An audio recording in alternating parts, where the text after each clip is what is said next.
everything that I've had, I've really had to just do it myself. Quit that job, and I literally sold everything I had to have the money to travel and afford the places to film, and I was living in the back of my car just to make that possible. The biggest blessing that I had in my life was having a spouse that supported my dreams, because I feel like if she would have been like, no, you need to keep that job, like we need the security, then it would have been a lot harder to even make that initial leap. So I always tell people the biggest gains I got in my life were after I was married. And I think that's crucial in having a partner that pushes you to be able to be your best. And I feel like sometimes listening to your own gut instinct is better than listening to anyone that you have around you. And it's important to have really good people around you, but every now and then you'll have to trust your gut more than you'll trust anyone else. And I feel like just being authentic and honest with yourself and your audience goes a lot further than trying to cover something up or trying to change something to be something else, because people just like watching people that they can relate to. And I think that's where my content's really connected, is I'm just your average fat dude enjoying food. And I try and keep in mind that, you know, these people are enjoying what I'm doing, and that's their escape from whatever they're doing in that moment. And being true and authentic is the best thing I can do to continue to connect with them. Welcome to the XPLR.NASH podcast. We are so glad that you've taken the time to listen to this today. Today we're talking about ghosts. We're talking about traveling to the UK. We're talking about a Cybertruck. We're talking about a lot of different things. So joining us today is Kalani, the Ghost Hunter. Kalani, how are you, man? I'm doing great. Thanks for having me on. You are all over my feed all the time. I don't have TikTok on my feed or on my phone, but on my Instagram all the time. You are reviewing food, you're hunting for ghosts, and you're doing other things. So how in the world did you get started?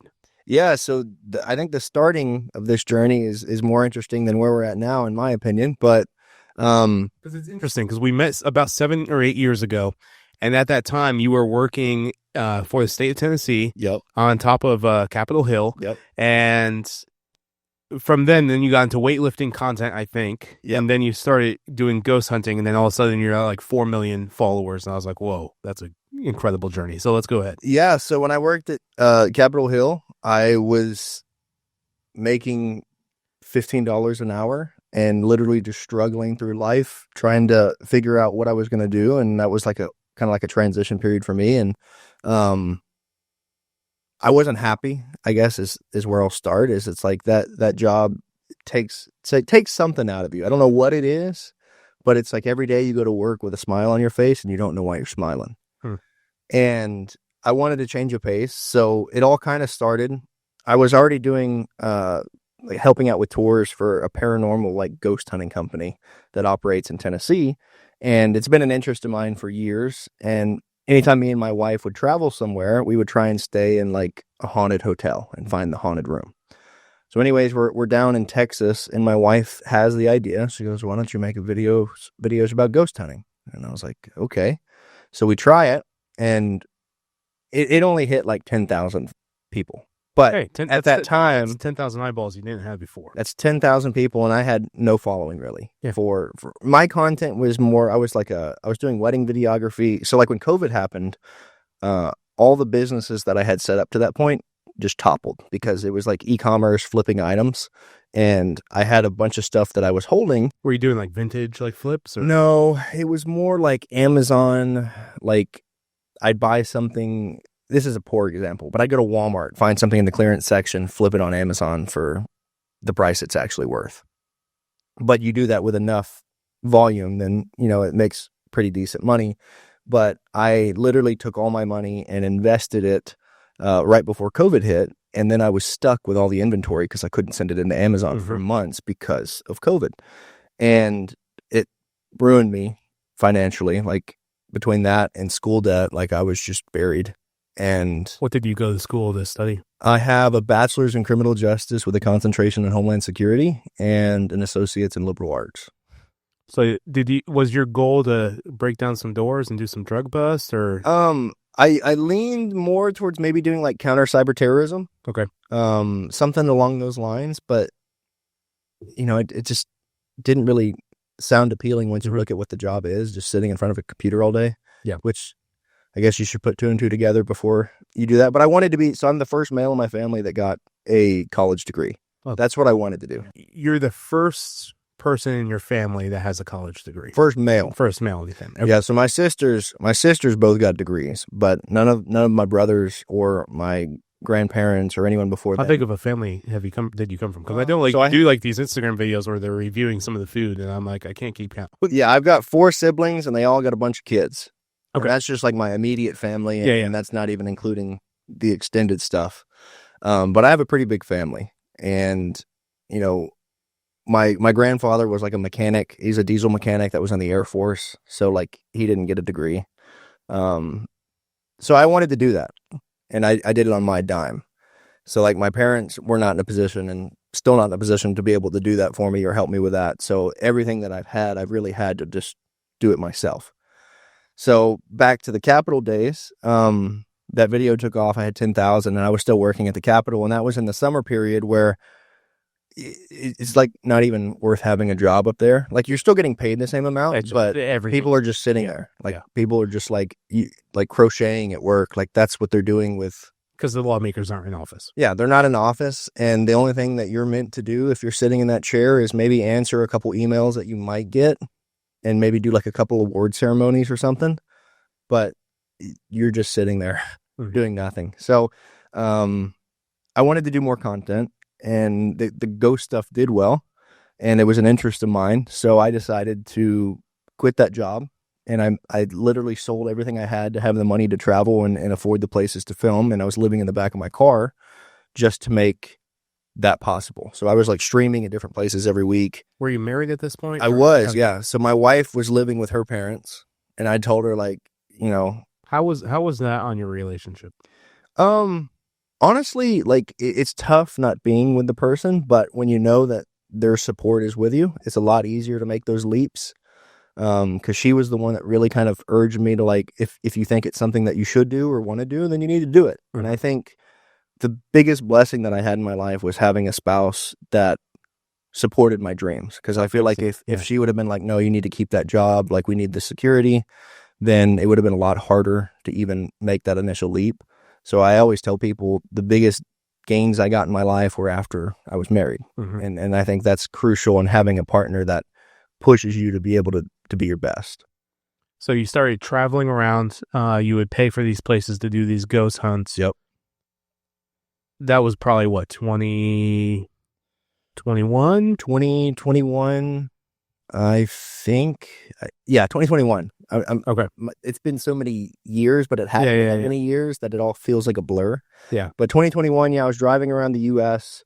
and filming it like a couple places a week and streaming, and the numbers did really well. So like in that November of that year, so I started streaming on TikTok, Twitch, YouTube, or TikTok. Just TikTok. Okay. And I think that was a mistake in the beginning. Okay. Because I put so much into TikTok, not realizing that at that time TikTok's monetization wasn't caught up with everybody else. Yeah. But in terms of going viral, it was easy as one. Mm-hmm. So I put a lot into TikTok in the beginning. And that year I started in like August. And by November, I had this one stream at Waverly Hills Sanatorium, which is up in Louisville, Kentucky. And that one hit like 20 million views. Like that one was really like a catapult point for me. And then by the next January, I was already at 1 million followers. Wow. So that one video helped and like gave me a lot of momentum, but I just kept cranking them out to build up my platform. And then from that point, it kind of just snowballed. Where was the transition from ghost hunting to food reviews? So that's because it's still, for me as a consumer, it's kind of confusing where you go to your name and you're like, oh, he's a ghost hunter. Yep. No, he's doing UK food reviews. Yeah. So where did that whole evolution come from? It's really weird. So I went to the UK last January for the first time ever. Like I'd never been to the UK. For a ghost hunt? For ghost hunting. So Okay. I had all these different places that I had planned to do ghost hunting because everything over there is so old. Yeah. So we were going over there to do ghost hunting, and my wife had the funny idea of filming a Sunday roast video for my American audience. So like, because my whole entire life I was told that British food's like horrible, and I wanted to try it out and show my American audience like what do they actually have over there. But it didn't go to my American audience. It went to the UK. everyone in the UK. Okay. And I had like my hat on at the table, Yeah. which Is disrespectful. disrespectful over there for sure. Like here, people don't care as much. Depending on where you go. Exactly. Like time and place and setting makes a difference. But over there, like the older generation, can't wear a hat inside. Yeah. Right. Everyone So takes it off at the I'm wearing a hat at the table, and I don't ever use a knife when I eat unless I'm eating a steak. Okay.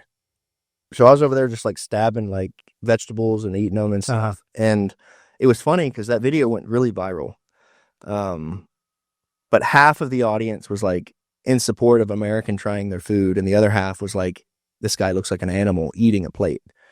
Right. So it was a very polarizing contrast. But from that point, I was like, okay, well, let's go try something else and see how that does. Because the video did, like, obviously I had videos that have gone viral, but the engagement on it was incredible. So I did more engagement on the comment side of things, or like comment, shares, likes. Like my paranormal stuff had been doing good, but that was a different level. Mm-hmm. So then I decided that while I was not doing my ghost hunt videos that I had paid for and planned, that I was going to go do food stuff. And I was taking recommendations directly from the comment section. And within a week, I had like 50 million views off of just doing food reviews. So at that point, I was like, okay, I want to do this more because I love food. Like, I mean, look at me, right? Yeah. Like, food is something that, regardless of whatever you're interested in, everyone has to eat. So was that 50 million views? Was that primarily on TikTok at this point, or was it through Instagram and TikTok? So that was Facebook and TikTok. Okay. My Facebook at this point had like no following, and I didn't put any time into Facebook. Yeah. Well, Facebook is we're growing 3,000 followers a week on Facebook. Yeah. Facebook is a huge one. Like, and I think at the time I didn't realize how big Facebook was until like now I'm like at 1,000 a day I go up. Okay. What's your Facebook following as of this recording? Right now, I think it's 446,000. Wow. That's awesome, man. And then so a year ago, it was at 8,000. Wow. That's insane growth. Whoa. But that now I've mixed it up though. So like I started with the food and I did a ton of different food, but now I'm doing like history, travel, culture, ghost stuff as well. So are you going to rebrand your name? No, I think I've had so much press and things built around my name, and every platform I'm on is verified now. And to change your name and get re-verified is like a whole process that I just don't even care. Yeah. Like, it's funny too, because people will come into my streams if I'm ever live or something, or on my post, and they'll be like, why is your name Kalani Ghost Hunter? I've never seen you hunt a ghost. But the 4 years of content previous to them seeing that video was all ghost hunting. Right. So it's like, at first I thought names mattered a ton, but then I've learned through this experience that if you just make content that people want to watch, they don't care what you're called. Yeah.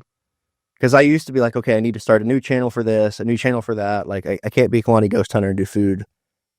But then I did it, and then I was like, oh, well, maybe I don't need to care as much. What's been your favorite piece of content you've ever filmed? Favorite piece of content? I'm a big Titans fan. I've grown up a Titans fan, so I got to do a ghost hunt. That was fun. I watched that. I watched that a couple times. So that was really fun, and I think in terms of like stuff I never thought I'd be able to do, that was one that logistically, how did you pull that off? So it's kind of funny. The Titans put up a video on TikTok, and they have a really good TikTok. Whoever does their content, that's great. But I commented on the video, and I'm like, when are the Titans going ghost hunting? ? So I put that on there, not really expecting anything of it. But it was around Halloween a couple years ago, and they followed me back and reached out to me, and they're like, hey, we'd like to try and set something up. And I was like, okay. And we looked at doing like some Tennessee locations, but a few of them fell through because like we were actually going to go to like a haunted spot. But then they started telling me that they had all these stories from security guards that the locker room had activity in it, which it's kind of weird. Like after I do the video, we actually have stuff happening in the locker room, but Steve McNair used to like take a nap in that bathroom before every game. Right. And the security guards swore up and down that the ghost of Steve McNair is still in this bathroom. So we do it. And I took one of the players with me at the time, and it was a blast. So like they invited me in, and I got to go through Titan Stadium with no one in it at night, which was really weird because everything's just like dark. And as a Titans fan, that was a wonderful experience and probably still my favorite thing I've ever done to date. What's been your favorite food place that you've done? Ooh, favorite food place here or in the UK? Both. Okay, in the UK, I have 3 things that I crave, and it's not necessarily one place, but it's fish and chips, a Sunday roast, and a good Indian. They have amazing Indian food because they have such a high population. And they also occupied India for a long time. Yeah, so like one of their main national dishes is chicken tikka masala, which obviously that's taken from there, but really good Indian food. And then like fish and chips, it's like everywhere. Like here, you'd have to really drive to find like one that's very comparable. So I've learned to make it at home, but that's one of the dishes that I really love over there. And then a Sunday roast, it's like Thanksgiving, but every Sunday. Yeah, that sounds awesome. Okay, here in the States. Here in the States, so in Nashville specifically, one of my favorite places to eat at is a Thai restaurant in an Asian market in Antioch. It's called the King Market, and it's like a normal like Asian international Second podcast today that's talked about King Market. Really? Yeah. That's crazy. Yeah. So the little cafe they have in there has really good food. And there's a couple other pho spots I'll eat in Nashville. I like eating Asian food, so like, it's one of my favorites, my wife's favorites as well. So like being Hawaiian, there's a huge Asian influence in Hawaii. And so like growing up, I had rice with everything. So like people eat biscuits and gravy here. I eat biscuits and gravy, but I grew up eating sausage gravy and rice. That sounds great. It's incredible. Yeah, sounds great. So you just throw eggs on it and some ketchup and hot sauce. Even though it's the white gravy? Or is it a brown gravy? Yeah, white gravy. Okay, with the ketchup? But it's incredible. You threw me off there with the ketchup. Yeah, you could hold the ketchup, but that's what I grew up eating. Rice with pretty much every meal. How do you feel your content, let's talk about the food content first. How do you feel it's impacted the restaurants that you filmed at? Yeah, there's been quite a few restaurants that I've gone to and I've given it high marks because the food tastes good, and then all of a sudden they're like have a level of business they've never had. How does that make you feel? It makes you feel good, and it makes you feel like, you're able to help businesses that in a time and place in the world can definitely use the help. Because I think people don't realize, like, around the world, there's financial struggles. Like, obviously we have stuff here at home, but like the world's feeling financial hurt in a lot of places. So like when these business owners are telling me like how much it takes for the overhead and the cost of the employees and everything just to stay afloat, they're lucky to pull even every month, right? So to be able to bring in that many more customers to help them, it feels good, right? That's not, I'm just being honest with what I do. I'm not going in just saying stuff tastes good, just say it tastes good. But at the same point, it's nice to be able to help a business.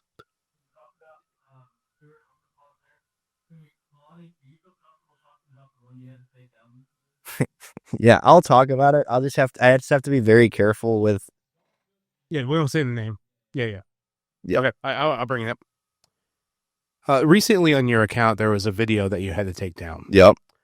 Could you walk me through that story? Yeah. So that was crazy. I got a death threat from this video. Was a death threat somebody called you, or was it a DM, or it was a comment left on a post, but they were like, "I'm going to find you and stab you to death." And this was for a restaurant review. Restaurant review. What were your thoughts about that death threat? Honestly, I guess that's just the redneck in me. I kind of just chuckled at it. It didn't bother me a ton, but it is kind of crazy that someone would just like, their immediate thought for me leaving a negative review would be, I'm going to stab you. But, at that time, my wife was more concerned than I was. My wife's like a scaredy cat and very anxious, and then you're in ghost hunting. Yeah. Yeah. So, but that's a different, I guess, fear, right? Living people are a lot more scary than anything I found ghost hunting. Mm-hmm. But let's dive deeper into that. What do you mean? I just feel like more can go wrong with living people than anything I've experienced with the paranormal. Mm-hmm. So it's like, I don't have to worry about a ghost pulling a gun out on me, right? Or trying to rob me or something like that.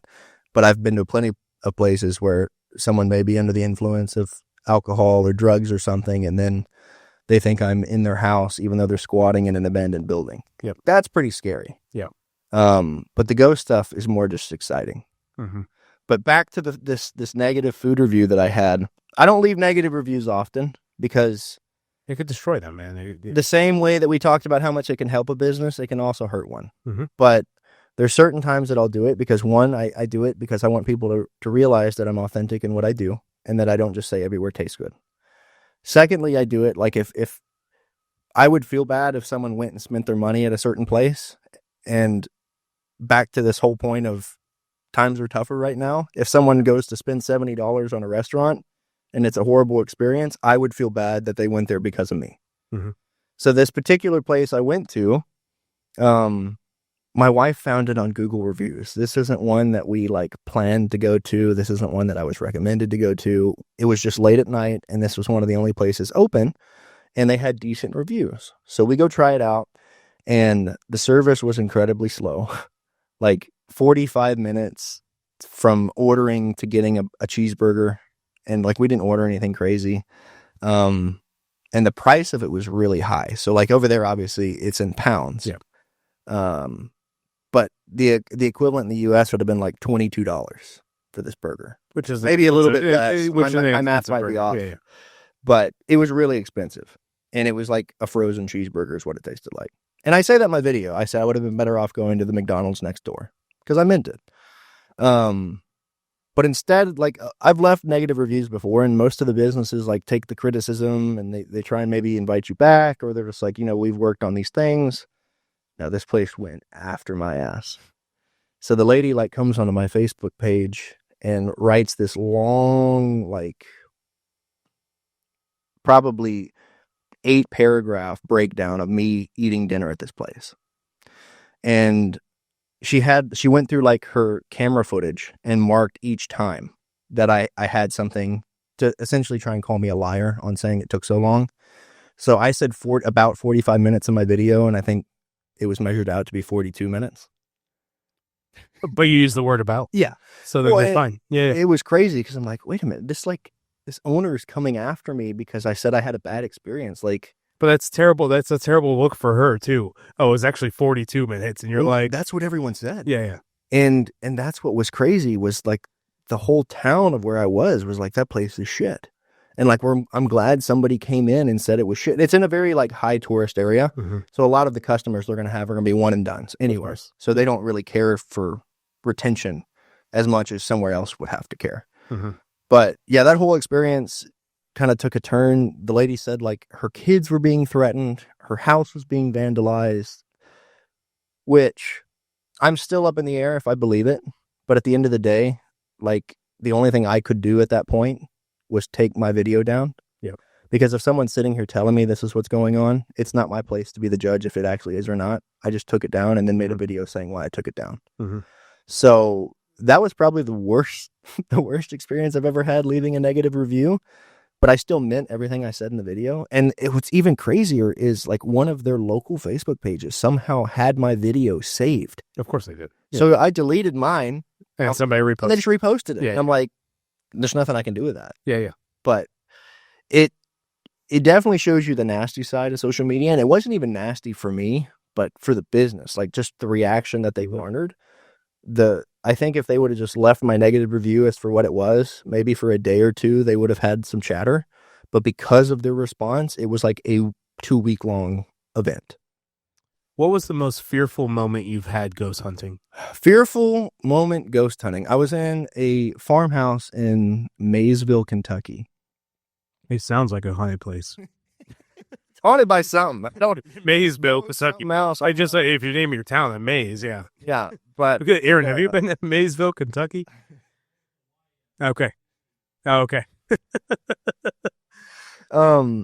It was this farmhouse, and me and Savannah are in there, which my wife used to like watching ghost adventures. Okay. But my wife does not like being on a ghost adventure. So I drag her along as my camera woman. She hates it. My wife is not a fan, but she does it because she loves me. That's how you know you found the right one, is they'll go ghost hunting for you.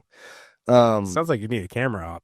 I do. The thing is, I work so well with her. Yeah. that it's like it would be hard for me to work with somebody else. Because it's only you two in these places while you're filming, correct? Yeah. Yeah. And it's just, there's a level of trust that I have with my wife that I wouldn't have with anybody else. Yeah. But anyway, so we're in this house and I'm doing a recorder session asking for something to come through and talk to me.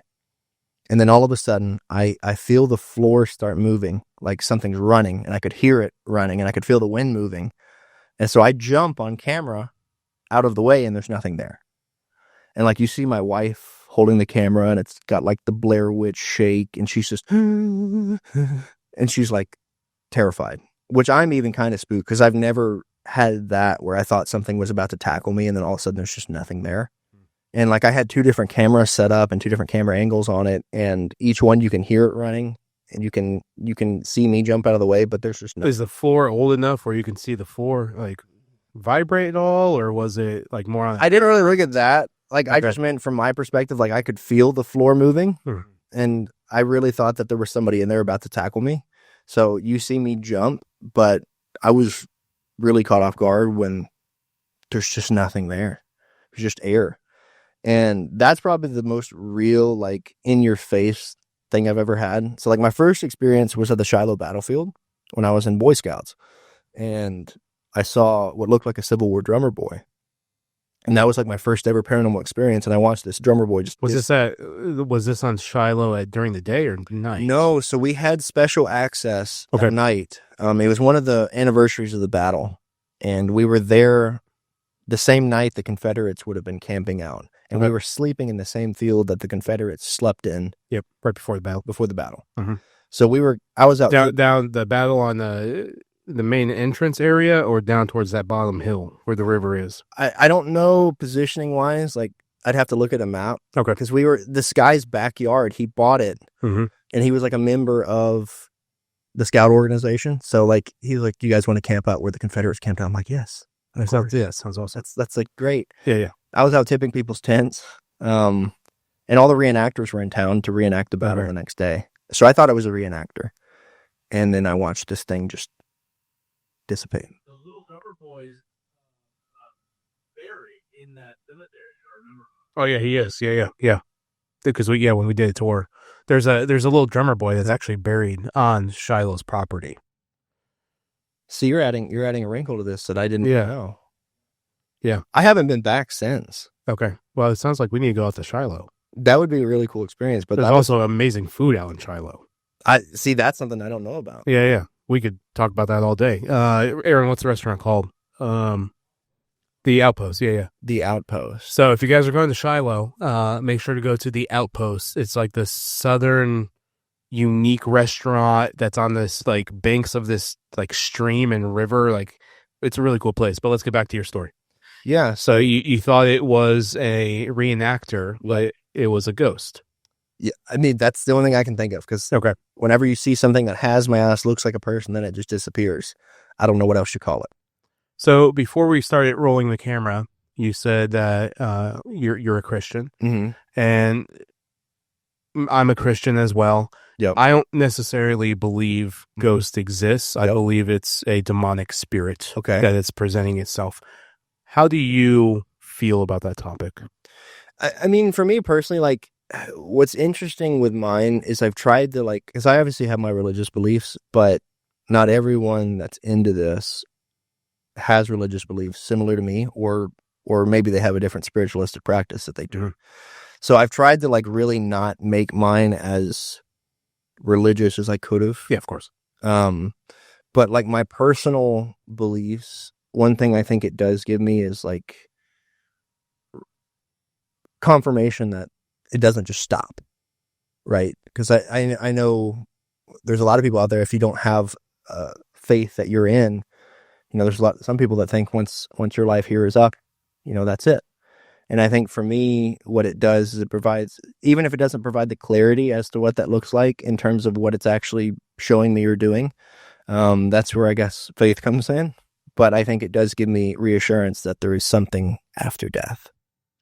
Where's a place that you want to go, like ghost hunt? Oh, this is not not one I'm proud of. Like 3 Mile Island, like No, I want to go to Guyana, South America. What's the story there? That's where Jim Jones took all of his people. And they drank the Kool-Aid? Yeah, it's Flavor Aid, actually. Flavor Aid. Okay. But everyone thinks it's Kool-Aid. What's the difference? One's cheaper. He couldn't afford the Kool-Aid. He didn't want to pay for the good stuff. No, but that How many? Remind me how many people died. a little bit over 900 900 at one time. How does a man convince 900 people to drink the That's juice? what I'm wondering. Actually, I can't convince anybody to do anything. Yeah. But this guy's out here convincing people to. What's interesting with it, though? I'm trying to convince people to mow my grass on the correct time, and that's not happening. No, but it's crazy. So on the history of that, and there's even some conspiracies behind it that not everyone voluntarily drank it. So Think people were forced? there's some people that said they had injection sites on them, Interesting. which would then imply that they were murdered and not, Murdered. Yes. taking their own life. But that whole thing is just really interesting. And I think it shows you how manipulated people can be if they're under the guise of something good, right? Because he took everyone down there to try and make this like utopian society. And then he was like on meth, giving like 6-hour sermons. And then they ended up killing a U.S. representative, and then they all killed themselves. But Yeah. it's just really, Walk me through your creative strategy with that. that. Because it's a big site. 900 people is a lot of space. Yeah. So do you plan on bringing like additional crew for that? Like how would you conduct that hunt and then also film it? Yeah. So for me, and like for that one, I love history. Like regardless of any of the paranormal stuff, I love storytelling and I love telling history. And like not many people know about that one, at least in detail. And like they've done good documentaries, but they've never done anything like paranormal, which one thing that I've always been big on is like trying to do things ethically, like doing them in a right way. Because like if there's someone that's alive from that time, I would hate for them to watch that and be like, I'm disgusted with what this guy just did. Yeah. So anytime I start my creative process, it's looking at stuff that interests me first. Because usually if it's something that's interesting to me, I know I'll be able to put the energy and passion into it that will create a better product. But like for that one, that's one that I studied serial killers and cults for majority of my 400 level courses in college. Have you heard about that cult that was over in Dixon County? Dixon County. Which one's that one? I can't remember the name of it, but we were at a museum out in Dixon County, and there was a cult that started, and basically they had like this cave system, and there was like 600 members in this cult. Like, well, yeah, I'll look it up after, Okay, I'll after this. have to But get in. But I've always been interested in that one because it's just like in my head, I'm like, there's no way anyone could convince me to drink cyanide Kool-Aid. Yeah. But obviously these people had to be at a point where this guy was more to them than just the pastor that moved them to South America. Mm-hmm. So I think for me, it'd be trying to like really tell the story of the place and tell it from my perspective in a way of like my understanding and how I feel about the situation. But like, for example, like I just went to Auschwitz. How was that? And I didn't make any content. I didn't want to make content. I When there- I go back to there's- the ethical stuff, right? Like, there is some places that are so not sacred. In a sense, it's sacred. Yeah. It doesn't need content. no. Yeah, I have not been to Auschwitz. I've been to a very small Holocaust camp Mm-hmm. in Slovenia. Yep. And I can't remember the name of it. How was that experience for you? As a person, I think it's valuable for anyone to go just take one trip. Yeah. Like I feel like the humanity that I kind of felt after, like, was worth every penny that I spent to go. And it's like, it's a very sobering experience. And like your brain still can't even wrap around. It's called dark tourism. Yeah. And you know, there's some people that were like taking photos of everything, and like I'm like, where are you going to put those? Like, who wants to see a gas chamber on their Facebook feed? There's probably somebody out there. Don't answer that, actually. Yeah. But my point is it's like, for me, I just wanted to experience it because I was a big World War II history guy, and that was such a big part of World War II, obviously. But me and my wife both agreed that that's a place we don't want to go back to. And it's like, there's certain parts of it where you just feel very on the ghost hunting side of it, like I wasn't doing that obviously, but there was parts of that I would not want to be at night. Yeah. And it's just a very freaky place. And if there's anywhere in the world that could truly be haunted, it has to be that one. Mm-hmm. And there's just no way to describe it. Like there's a few exhibits you can't take photos of, and it's not the gas chambers. It's like this display of hair. Oh yeah. So in the Holocaust Museum in DC, They have the shoes. Yeah. And I've heard the stories of the piles of hair. And then I think there's another camp that has the piles of teeth. Yeah. They collected with all the dead bodies. Yeah, it's just like crazy. And like they have like all of their like belongings, like all their like luggage containers. And like they tell you the history of like, you know, people would show up, they would get a thumbs up or a thumbs down, and then that was it. Yeah. And it's just like, But a whole nation, yeah. multiple nations believe this. Yeah. And that goes back to like, you know, we were just talking about a guy convincing 900 people to. When I think of a modern day example of what happened during the pandemic. Yeah. They convinced the whole nation to take a shot or to wear a mask. Yeah. And, you know, like for my whole thing is it's like I was all for people having their independent thoughts and decisions. Like I'm all for personal liberty when it comes to stuff like that. So like, regardless of whatever I thought, I wanted people to be able to do what they thought was right for them. And I feel like there was just a lot of pressure to do one of those options and not one of those options, which that part was kind of confusing for me, but I was all for people just making decisions for themselves. So back to the James Jones topic. Yep. What, like, would you bring in other like ghost hunting creators? Because you said it earlier. You said no one has not discovered it. Like, how would you phrase? No one has, I guess, attempted it. Okay. That we know of. Yeah. So like, yes. I even tried to reach out to someone that was directly involved with Jonestown. That's a survivor, and they don't even do interviews anymore. But they gave me like a few people that I could contact that would possibly be willing to do an interview. So like, have you documented the process of trying to location scout? Not really, and that one's weird too, because you're in the middle of like the South American rainforest. Yeah. So you have to get someone that can take you there. Uh-huh. So then you need interpreters, and then you need, there's so much I'm just, from a logistics standpoint, it's a nightmare. Yeah, I'm just like, whoa, this is a lot. And that's why I hadn't done it yet. So another one that's on my list like that, so my sister-in-law's Cambodian. Okay. Another one that I think will probably happen before Jim Jones will is the killing fields in Cambodia. Yep. That's one that I feel a calling to tell that story because so many people don't know about it, and it didn't happen that long ago.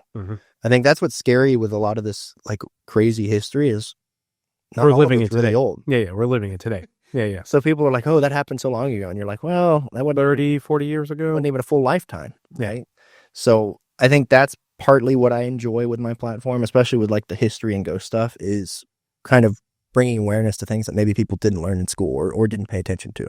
So if you don't mind me asking, we're going to switch. It's going to be a hard switch. Okay.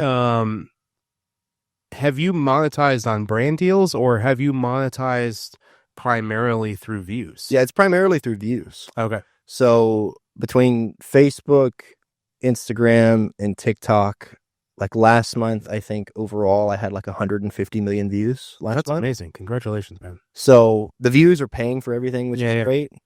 I got a whopping 1 cent from Facebook the other day for our Instagram bonus. 1 cent, and I'm like, it's more expensive for you guys to send me the 1 cent because you're emailing me this PDF of the invoice than it is what you just paid me. Yeah. No, monetization's tough. And it's like, I think when I first started, I was doing streaming, which I was a lot more dependent upon people's donations. Like a little $5 here, $10 Yeah. So that was, and merch sales and stuff like that. But now that the content is paying for itself, it's a lot easier for me to make bigger investments in it. And I think that freedom and flexibility has opened up so many doors for me as a creator to do stuff that maybe before I never thought was affordable. And, you know, I think people don't realize how much goes into being a content creator. They think it's just like, oh, you wake up and make money. No. But it's so competitive now that there has to be something that you're doing or about you that sets you apart that people feel like they can only come to you to get. And I think that's trying to reinvent that every day is a lot. Where do you think content is going here in the next couple years? Like we have the short form conversation. You're doing short form. You're doing long form. You're doing live streams. You're participating in all avenues of content right now. But where is it going over the next couple of years? I think one, with TikTok's future being still kind of cloudy, no one really knows. That's going to impact the landscape a little bit. But I think what people need to realize is you're noticing that people with more authentic delivery and a better message that they're selling are doing better than what used to do really well 10 years ago, right? So if you look at Instagram in its beginning days, everyone was looking for aesthetic photos and, product shots that looked really good. Whereas now, a lot of stuff that does really well on Instagram, you're like, why does this have what it has? Mm-hmm. But I think with content, it's going to get a lot more. It's already saturated, but I think it's going to get a lot more competitive because you're competing for seconds of people's day. And I think it's going to have to require content creators to continue to invest more in not only their craft, but the equipment they're using and the way that they approach it. But at the end of the day, I think authentic messages and authentic people will still do well. How would you describe your perfect day as a content creator? My perfect day. Well, see, so like when I'm over in the UK, from the moment I wake up to the moment I lay my head down, I'm filming or editing or traveling to film. And I really love that pace. Like being able to meet new people and see new things. Like my perfect day would probably be, I did one in Poland that might be close to my perfect day. So we went to like this little wooden village and we went inside this old craft shop and they're all made out of logs, like a log cabin village, but they have like, looks like algae in between each of their wood slats for insulation. And they all have wood stoves in their houses. Like it's very like old school. And then we went snowmobiling up in the mountains of Poland and like across the way you can see Czechoslovakia. Mm-hmm. Or Slovakia. They're all running together right now. Yeah. Whatever runs right next to Poland, the mountain range is right there. But anyways, so we were snowmobiling and then we went to like a thermal bath spa and had some local Polish food. Like that to me was a really fun day because I got to experience so much. I got to be a tourist for a day, but I was filming all of it. So technically I'm working, but you're still having a blast. I'm having a blast. Yeah. And it's like me and my wife, that was the first time I've ever been on a snowmobile, which they're a lot harder to drive. They are very difficult to ride. They're really easy to chip over. Especially if the snowdrift is like too shallow. They're fun. Very fun, but there is a little bit of a learning curve on driving them. But that was probably one of the best days I've had in a while. And it was just me and my wife getting to live our life, which it's a real blessing to be in the position that I'm in, to be able to do something like that and not be considered work. And like, that's the stuff that, the days I was living in the back of my car, eating cans of tuna, showering at Planet Fitness, those days, it's okay for me and it makes up for it because now we get to do what I do now. Where's the future for your content? The future for my content? Are you going to become more of a travel influencer? You're still going to do the ghost hunting, but like, where's your future the next 2 years? Yeah, I think travel for sure, but kind of like how you mentioned dark tourism in a way, but like that's not going to be the main emphasis. Like my ghost hunting is probably 20% of my content now, but it's a lot more thought out. It's a lot more methodical. It's not just like quantity. Now I get to put more quality into whatever I'm putting out. So that actually probably is a better frame and state of mind for me, is to make that 20% of it compared to 100%. But travel and food, I'm big on culture. I'm big on seeing new cultures. And I think Americans get a bad rap traveling because a lot of times, we treat people terribly. Yeah. A lot of the people that I interact with that I know they're American, like the way that I see some people get treated, I'm like, well, that's why they think we're all assholes. Yeah. I was on a train in Italy, and it was during a Carnivale in Venice, and all these Americans from the base like were drunk, and they were just like, how they treated people over there like was so terrible. And I actually almost got into a fist fight with like a U.S. Army guy because of how they were treating the local Italians that live there. Yeah. So, and I think that's what's tough is like, that's the interpretation and perception they have of Americans because they have that one instance. So for me, I like being able to go places and really like immerse myself in whatever their culture and food is and really just take on whatever they want me to take on and show them that not everyone here is like that. And there's more people here that are welcoming and friendly and loving folks than the interactions they may have that make them think otherwise. is there a food that's a no-go for you? Jellied eels. What in the world is that? You don't. So the eel's not a big problem because I've had eels. Okay. Yeah, I've had eels. Okay. I've had eels with sushi all the time. You know, I don't mind eel. It just tastes like fish. But the jelly, think of like Jello, but it's eel flavored.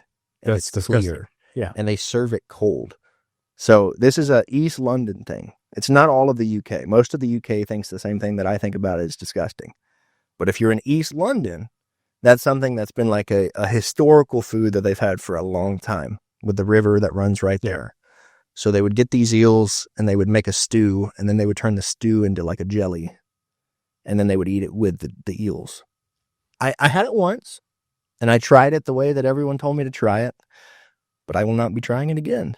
Is there any like Asian foods or like, are you going to try doing like some bizarre type foods? I'm going to try. I've had some like bugs and stuff when I went to China. And that was before I was even a content creator. That was just me as like a curious person. One thing I'm not a huge fan of, and I've only had it once, I'll give it another run, was balut. Walk me through your experience because I've been trying to arrange some local restaurants to do this for me. And they're like, day 23, man, that bird's fully developed. It was disgusting. Yeah. So it's like balut is, if you're not familiar with balut, it's essentially a chicken egg that has Or duck egg. Or a duck egg that has a duck inside. It's developed. It's not like the eggs you get at the store, you crack it open, it's just a nice little yolk. But It has its shells and this feather. Yeah. It's, in theory, nasty. Yeah. I tried it once. I was sick. Was it on camera? No. Okay. Again, my sister-in-law is Cambodian. Yep. So my brother, food they grew up with. my brother was like, let's try this. And I'm like, yeah, let's try it. Because I'll try anything once. That's one that I'm going to really, I'll try it on camera my next time, but that might be the last time I put it in my mouth. Well, I heard day 20 is like the bones aren't fully developed yet. There's a nice little crunch. That's what I've heard. Yeah. And the thing is, my sister-in-law and like her family, they'll just, and I'm just like, how? Yeah. How? So like when I go to Cambodia, I want to catch a snake and eat one. Like I don't mind doing stuff like that, but develop chicken eggs, I don't know. What type of history would you like to cover in your content? For me, like I think, unfortunately, in our world, tragedy sells, and I don't want to just capitalize on tragedy, but I want to bring attention to things that I think people have forgotten. Because the biggest thing with history is like, if you want it to repeat itself, just don't learn it. Don't learn it. Yeah. Right. And there's a quote out there. It's like pretty much what I just said. Those who don't learn history are doomed to repeat it. Yeah. And I think that's what I want to really take my time to cover is stuff that I think is important for people to be aware of and remember and tell it in a way that people can appreciate. Like there's obviously needs to be entertainment in it because no one wants to see a guy read a script of history. But I think I want to bring attention to stuff that I feel is important for people to remember. If you had to give one piece of advice to somebody that's getting into content creation, what would it be? I feel like the biggest piece of advice I could give anyone is to be your biggest self-critic. Not in a way that hinders you from posting, but in a way that you can sit back and look at your stuff from an opinion of, like, let's see what we could do better with this piece of whatever I did. And with that, keep swinging the bat because you never know which bat swing is going to really propel you into your next stage. But I think the biggest thing for me is like looking at content that I thought was really good, but then you look at it from a sense of like, okay, what did I do wrong here? And what could I have done better? And I think that constant just being my biggest critic on what I could do has been the biggest help. Because you'll always have people that say they love what you're doing, and you'll always have people that say they don't like what you're doing. There's always going to be those two parties. But I feel like if you listen to that noise compared to your own noise, then you're going to get into a rut of you're constantly looking for confirmation from somebody else. What's been your biggest failure as a content creator? Biggest failure. Ooh, this is tough. I mean, what's crazy is like you met me right after COVID, right? So during COVID, I tried to be like a gaming streamer because I was stuck at home. Like I didn't have anything else to do. And I remember distinctly, I was streaming on Facebook and I had like one. I think I actually watched that stream. I had like one viewer. Yeah, I think I met you, and I think I watched part of that stream. Right, yeah. And I was constantly streaming to one or two people, and I think for me, obviously that's a failure, and it's not doing well. But I think that was like a really good lesson for me to learn very early on. Is it's like, how passionate are you about whatever you're trying to do? Mm-hmm. And I think that was a big failure. But in a way, it was one of my greatest learning lessons. What's been your biggest success? Biggest success? Not views, not the places you travel to, but like from like a personal standpoint, you're like, this is a success. I told my wife that I wanted her to be able to live a life that I couldn't live when I was younger. And like both of my wife's parents have passed away. So I'm the only one she has left. Yeah. So I told her that my goal in life was to be able to take care of her to a point where she didn't have to go to work. She could just have fun, do whatever we wanted to do. And we're at that point now where she just helps me and she stays at home. So from a success standpoint, I think that's got to be like the biggest one that I've had, is being able to give my wife, the life I thought she deserved. One other piece of advice. Okay. For a content creator, when you're in situations like you just had where you had to take down the review, mm-hmm. What's a piece of advice would you give a content creator? I feel like authenticity will go a lot further than, because like my PR guy was telling me not to at first. And I feel like at the end of the day, I would have had guilt in that situation if I would have left that up. And I feel like sometimes listening to your own gut instinct is better than listening to anyone that you have around you. And it's important to have really good people around you. But every now and then, you'll have to trust your gut more than you'll trust anyone else. Mm-hmm. And I feel like just being authentic and honest with yourself and your audience goes a lot further than trying to cover something up or trying to change something to be something else. Because people just like watching people that they can relate to. And I think that's where my content's really connected, is I'm just your average fat dude enjoying food. And I try and keep in mind that, you know, these people are enjoying what I'm doing, and that's their escape from whatever they're doing in that moment. And being true and authentic is the best thing I can do to continue to connect with them. Before we end today's episode, both of us are men that create content. Yep. And more in the sports world, there's a lot more men. In the travel space, there's not many. Mm-hmm. So what is that like for you? You know, for me, I will say, you know, I prefer, like, if my wife made a video compared to mine, I'd probably like watching my wife better than I like watching my own self. But, you know, I think as a man in this space, I feel like the things that I would enjoy compared to what my wife would enjoy, I have right now, my split is a little bit more male leaning than female. Interesting, because ours is a little bit like 60% female. Yeah, over male. So for my travel and food content, it's more male, but for my paranormal stuff, it's more female. Interesting. But I think it is interesting because most of the people, like if I go to like a social event for like travel and food stuff, there's a lot more women for travel. But in the UK, most of the food reviewers are men. So, you know, I think there's a spot for everyone at the end of the day. And I think if you're somebody that feels like you don't look good enough, or there's nothing about you that people would want to watch, I think that's another piece of advice, is like, just go for it. Because there might be something that people enjoy about you that they can't find from anybody else. And it doesn't matter if you're an overweight guy like me, they'll still enjoy watching. Yeah. So we are in Tennessee, and you are from here in Middle Tennessee.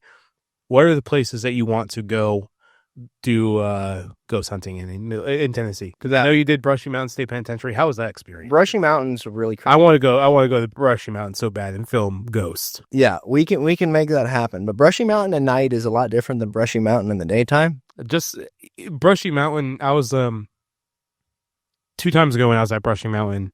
It was right at sunset. Yep. And they were closing the doors, and I was like, I'm staying here until he closed the door. And just in that transition from sunset to like dusk, you're like, oh, this place is creepy.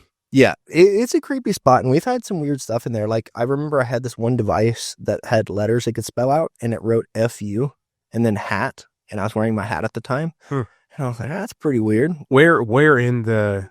We were in like the medical bay. Okay. In Brushy when we got that. But Brushy at night's creepy. Another one that is on like my top I want to go to, and it probably will happen this year or next year, is going to be the Bell Witch Cave. Mm-hmm. The history of the Bell Witch is just incredible. Fascinating. And there's so many people that, even if sometimes they don't know where Tennessee is, they've heard of the Bell Witch. They've heard of the Bell Witch. Mm-hmm. And I think that one is just a famous case that I would like to go. Well, just a story of Andrew Jackson, of the men being there and the men wanting to flee. And Andrew Jackson said, no, you guys are staying the night. Yeah, no, and Andrew Jackson and the Bell Witch history is interesting. And I think that's one that the history would be cool to tell. Oh, yeah. That's a great storytelling. So where can people give you a follow if they're not following you already? Yeah, so if you're not following me already, KalaniGhostHunter.com has all my socials laid out, or you can just look up Kalani Ghost Hunter on whatever, or you can just look up Kalani Ghost Hunter on whatever platform you're on, and I'll be there. All right. Well, thanks for joining us. Thank you for having me.